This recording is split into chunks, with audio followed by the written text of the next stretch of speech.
Kur'an-ı Kerim'de kıyamet alametlerine dair herhangi bir bilgi bulunmamakla beraber Enbiya suresi 96. ayette Yecüc ve Mecüc'ün gelişinden, Neml suresi 82. ayette Dabbetül Arz'ın çıkışından, Duhan suresi 11 ve 12. ayetlerde göğün insanları saracak bir duman yaymasından ve Kamer suresi 1. ayette ayın yarılacağından bahsedilmiştir. Erzurumlu İbrahim Hakkı Hazretleri'nin Marifetname adlı kitabında kıyametin alametleri ve kopması ile ilgili metin şöyledir. Kıyametin alametleri gizli ve açık olmak üzere iki kısımdır. Gizli alametler insanda izzet, hürmet, muhabbet, şefkat, edep, haya, cömertlik, eli açıklık, sözde durmak, doğruluk, arkadaşlığı korumak, şeriate uymak, dinde takvanın kalmaması, şehirlerde mescitlerin çoğalması, cemaatin azalması, binaların yüksek olması, elbiselerin ince olması, kadınların ve çocukların hakim olması, kadınların erkeklere ve erkeklerin kadınlara benzemesi, erkeğin erkeğe ve kadının kadına ilgi duyması,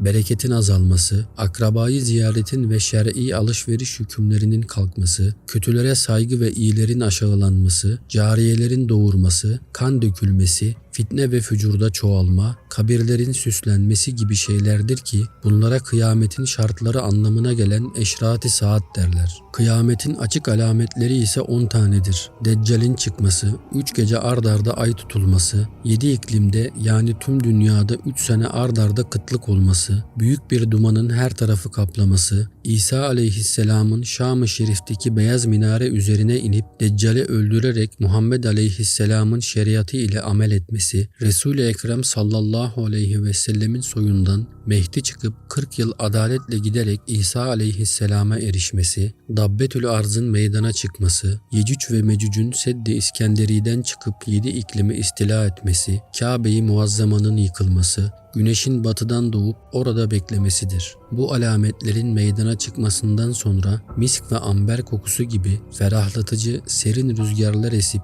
bu rehavetle müminlerin ruhları bedenlerinden çıkar. Sonra Kur'an-ı Kerim'in hükümleri yeryüzünden kaldırılır ve halkın hepsi cehalette kalıp 100 yıl bu hal üzere yaşarlar. Yukarıdaki kıyamet alametleri tamamlandıktan sonra Allah Teala İsrafil aleyhisselama sura üfürmesini emreder. Sura üfürüldüğünde çıkan sesin heybetinden 7 kat göklerde olan melekler ve 7 kat yerde olan mahlukların hepsi kıyamet koptu sanarak yüzleri üstüne düşüp kendilerinden geçerler.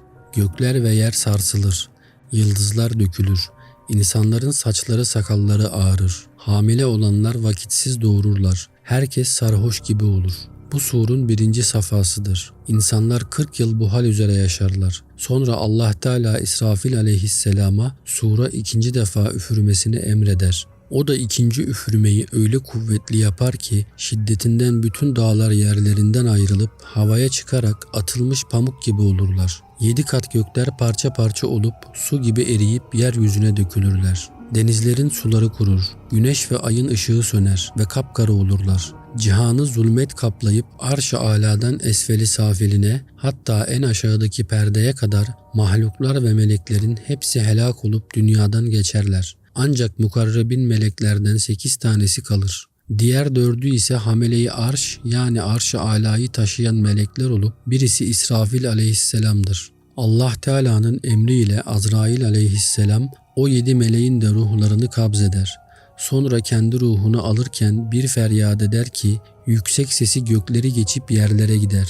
O halde her canlı ölümün tadını alıp fani olacaktır. Ancak Allahu Teala bakidir. Bu alem harap ve boş bir virane gibi 40 yıl olduğu şekilde kalır. Allahu Teala azametiyle bugün mülk kimindir diye sual eder. Kendinden başka kimse olmadığından yine kendisi vahid ve kahhar olan Allah'ındır diye cevap verir. Bundan sonra Allah Teala yeryüzünü şiddetli bir rüzgar ile dümdüz edip Şam sahrası hizasında 100.000 yeryüzü genişliğinde mahşer yerini yapar. Sonra arş-ı azamın altında bulunan hayat denizinden 40 gün hiç durmadan insan menisi gibi bu dünyaya yağmur yağar.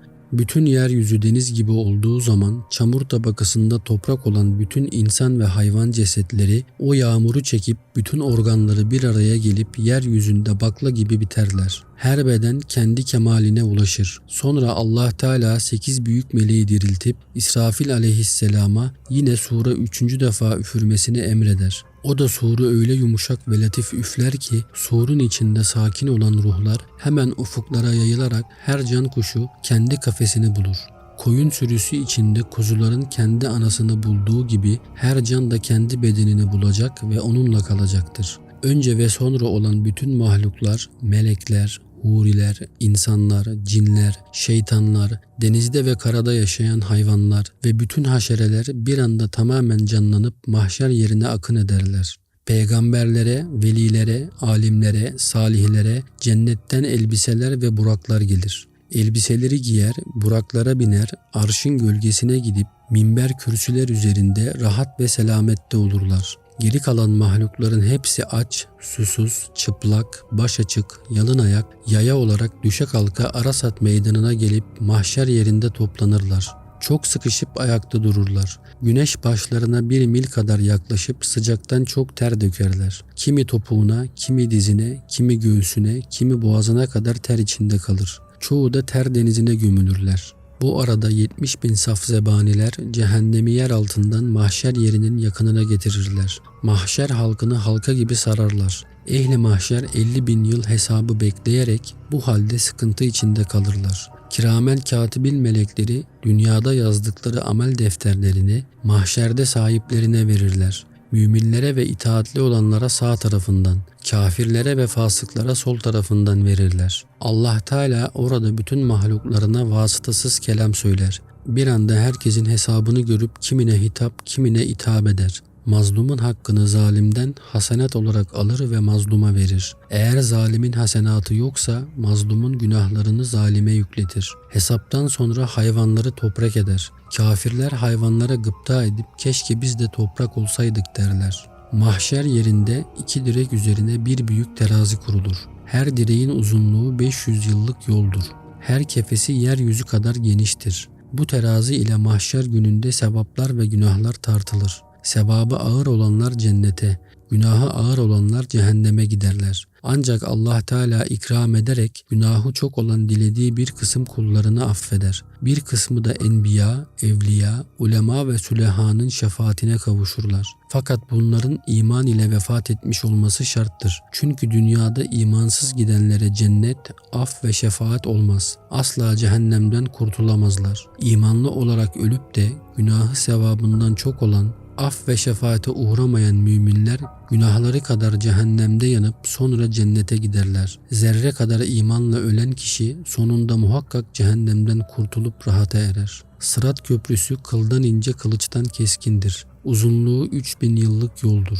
1000 yıl yokuş, 1000 yıl düz ve 1000 yıl iniştir. Sırat köprüsü cehennem üzerine kurulup mahşer halkının hepsi onun üzerinden geçip giderler. Kimi şimşek gibi, kimi ok gibi, kimi koşan at gibi geçerler. Kimi günahlarını yüklenmiş yürür, kimi cehenneme düşüp yanar. Cehennem müminlere "Ey mümin, çabuk geç, senin nurun ateşimi söndürüyor" diye feryat eder. Müminler selametle sıratı geçer, Kevser havuzundan içerler. Onda gusledip ayıp ve noksanlarından temizlenirler. Cennete girip mertebelerine göre makamlarını bulup sonsuz olarak zevk ve sefa içinde kalırlar. Çünkü cennet ehli kah çeşitli nimetlerden lezzet alır, kah Allahu Teala'yı görmekle mest ve hayran olurlar. Gözlerin görmediği, kulakların işitmediği, hatırlara gelmeyen güzelliklere kavuşurlar. Cennet ile cehennemin arasında kale duvarı gibi burçları ve yüksek mazgalları olan büyük bir sur vardır. Yüksekliği 500 yıllık mesafedir. Uzunluğunun sonu gelmez ve binası renkli cevherlerle süslüdür. Oraya Araf ismi verilmiştir. Mecnunlar,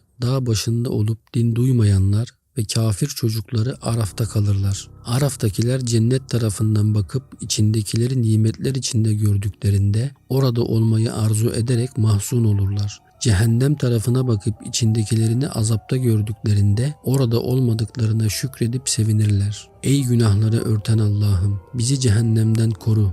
Cennetinde iyiler ile beraber bulundur. Dar-ı beka ve kararda bize cemalini görmeyi müyesser eyle.